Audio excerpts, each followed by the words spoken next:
Quelle vie? Alors, on parlait des peurs. Qu'est-ce qu'on peut faire contre nos peurs du nouveau? Alors, j'entends du nouveau, on espère d'un meilleur nouveau, mais tu sais, des fois, on a peur d'y aller. On a peur, on dit, il y a la peur de l'échec, mais il y a la peur de la réussite. Mais c'est la peur d'avancer, quoi, d'essayer des nouveaux trucs.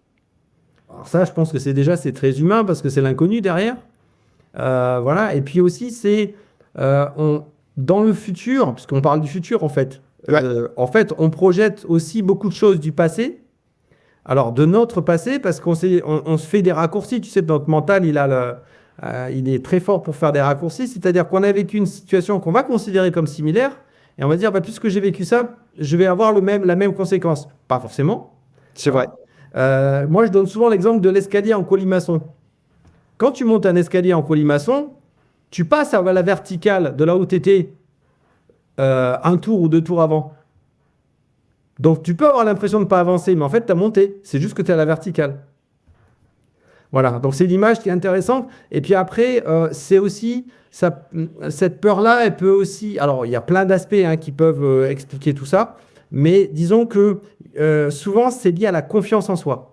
C'est-à-dire, et notamment à la confiance dans ses capacités, qui est un des piliers de l'estime de soi. Il y a plusieurs volets dans l'estime de soi. C'est un package. Et il y a un des packages pour les personnes qui ont du mal à passer à l'acte, c'est souvent qu'ils ont des problèmes d'estime de soi dans le sens de leur capacité à faire. Voilà. Et donc là, on peut travailler sur justement la conscientisation qu'en fait, dans leur vie, elles font pas mal de choses et elles le font relativement bien et que du coup, il n'y a pas de raison que ça se passe mal.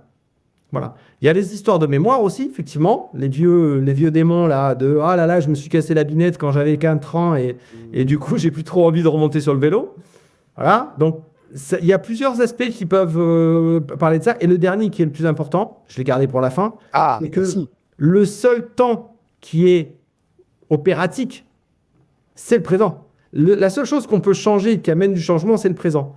Voilà. Le passé, il sert de référence à comprendre des choses. Le futur, il n'existe pas. Donc, c'est réglé. Et donc, là où on a des choses à faire et on a des choses à enclencher, c'est le présent. Voilà. Et donc, c'est important de ne pas trop se balader entre le passé et le futur et d'arriver à un moment donné à se dire, OK, je suis dans le présent et j'y vais petit à petit parce que souvent, ce qui se passe, c'est que on se fixe des super objectifs très hauts inconsciemment pour être sûr de ne pas les atteindre. Ah bon? Eh oui. Oui, tu parlais de la peur de la réussite. Voilà. Et en fait, ça, si tu veux, c'est un système de croyance. C'est-à-dire que comme on a instauré, par exemple, la croyance qu'on n'était pas capable, on revient sur la capacité, qu'on n'y arriverait pas, parce qu'on a eu des petites voix autour de nous qui nous ont dit « tu es incapable, tu n'y arriveras jamais, à la maison, à l'école, au sport, etc. » Mais en fait, à un moment donné, on ancre tout ça. Voilà. Et en fait, ce qui se passe, c'est qu'il y a une partie de nous qui est motivée pour y aller, qui a envie de réussir. Donc, c'est celle-là qui va mettre en mouvement et tout ça. Et puis, il y a l'autre partie derrière qui dit « attends, il va se casser la gueule. » Tu vois, c'est un peu les commentateurs sportifs, tu vois. Il y en a toujours un qui dit il va y arriver, il va faire la reprise de volée, puis on va marquer. Et l'autre qui dit bah non, ça fait 3 matchs qui fait que de la merde, on va pas y arriver. Tu vois, c'est un peu ça. Il y a un peu les deux commentateurs avec les casques, là, derrière. Voilà. Et du coup, il y a cet aspect-là des petites voix et d'arriver. Donc, souvent, on se fixe des objectifs très hauts parce que quelque part, inconsciemment, en se fixant des objectifs très hauts, si on se gamait, on pourrait dire voilà, je suis une merde. Je confirme. Je confirme la croyance que voilà. Alors, les petits objectifs, tu vois, ce que j'appelle le pas japonais, eh ben on y va petit à petit, on se rassure parce qu'on y est arrivé. Et donc après, on fait le pas d'après. Et après, on fait le pas d'après. Et ça d'ailleurs, tu l'incarnes, hein, parce que j'ai vu comment on a préparé cette émission. Tu m'as envoyé des dizaines de documents, on a eu des échanges à n'en plus finir.